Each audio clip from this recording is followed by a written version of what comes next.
Karen's sneer could curdle milk.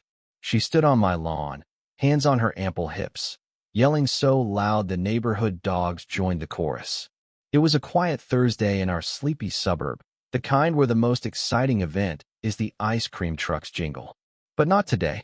Today, HOA Karenself-appointed queen of the Homeowners Association had decided my mailbox was an eyesore and took matters into her own hands. Literally, she and her sister, Lynn, had ripped it from the ground and tossed it into the street like a discarded soda can.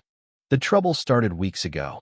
My mailbox, a sturdy metal box painted navy blue, wasn't flashy, but it did its job. Karen, however, had other ideas.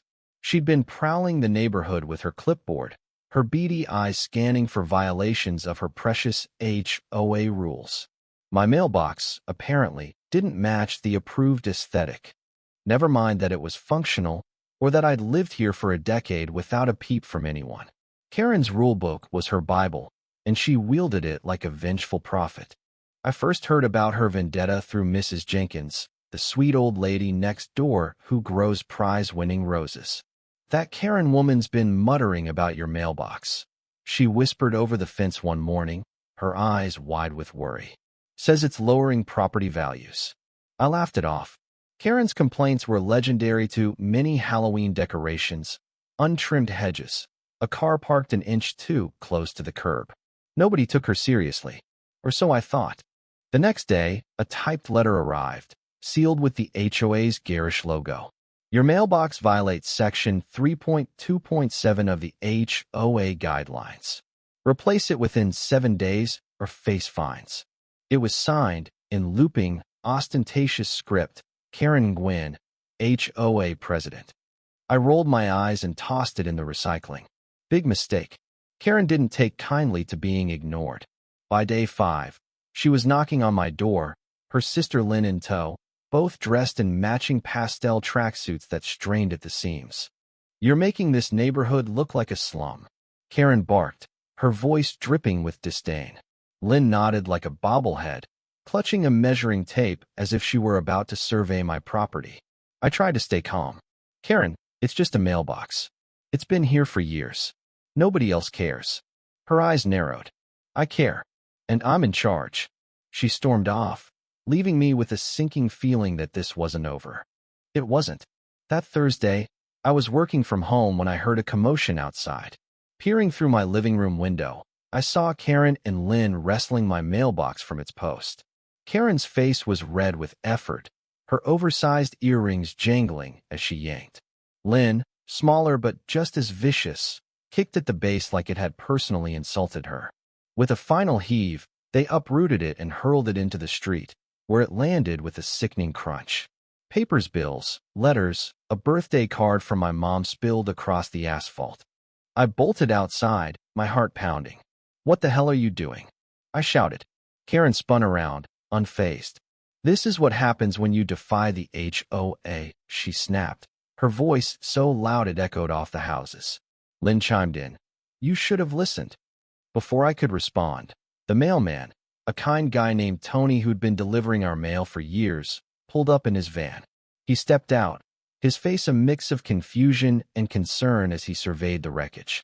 "Ma'am, you can't just destroy someone's mailbox," Tony said, his voice steady but firm. Karen rounded on him like a shark smelling blood. "Don't you dare lecture me, mail boy," she screeched, jabbing a manicured finger in his face. "This is my neighborhood, and I decide what stays." Tony, to his credit, didn't flinch, but I could see his jaw tighten. By now, a small crowd had gathered Mrs.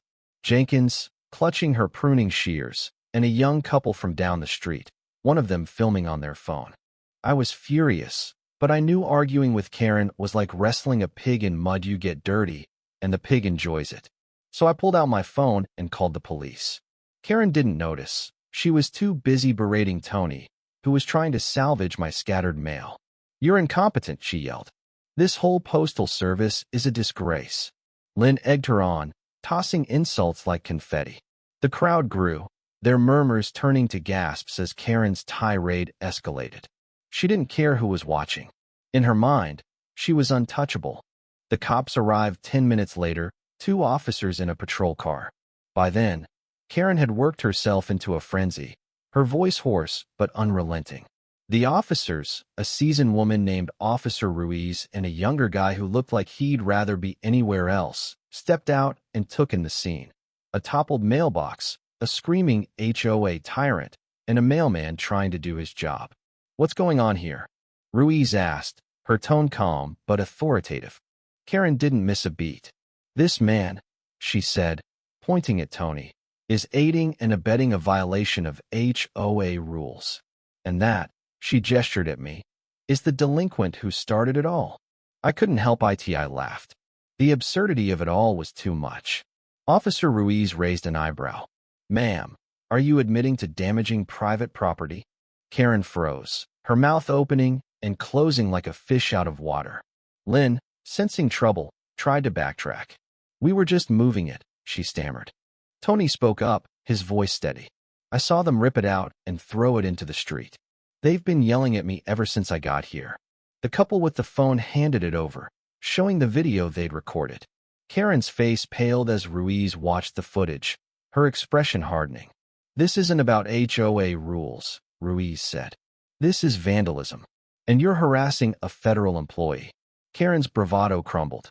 But I'm the president of the HOA," she sputtered. Ruiz wasn't impressed. "You're not above the law."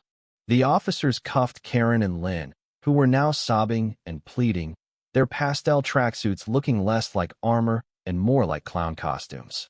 The crowd cheered quietly as the sisters were led to the patrol car. Mrs. Jenkins gave me a thumbs up, her roses forgotten. Tony helped me gather my mail, apologizing as if he'd done something wrong. "You didn't deserve that," I told him. He just shook his head. "People like her make my job harder than it needs to be." The aftermath was swift. The HOA held an emergency meeting, and Karen was ousted as president. Lynn, humiliated, stopped showing her face at neighborhood events. My mailbox was replaced by the HOA no less, after I threatened to sue.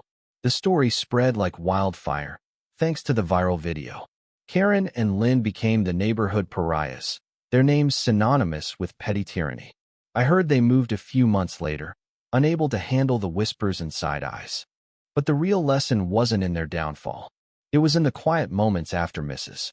Jenkins bringing me a bouquet of her roses, Tony slipping an extra piece of candy in my mail slot with a grin, the neighbors rallying to repaint my new mailbox in a defiant shade of neon green. Karen thought she could control us with her rules and her rage, but she forgot something. A community isn't built on clipboards and complaints. It's built on people who show up, who care, who laugh in the face of absurdity and keep going. Karen's reign was over, and we were better for it. The end.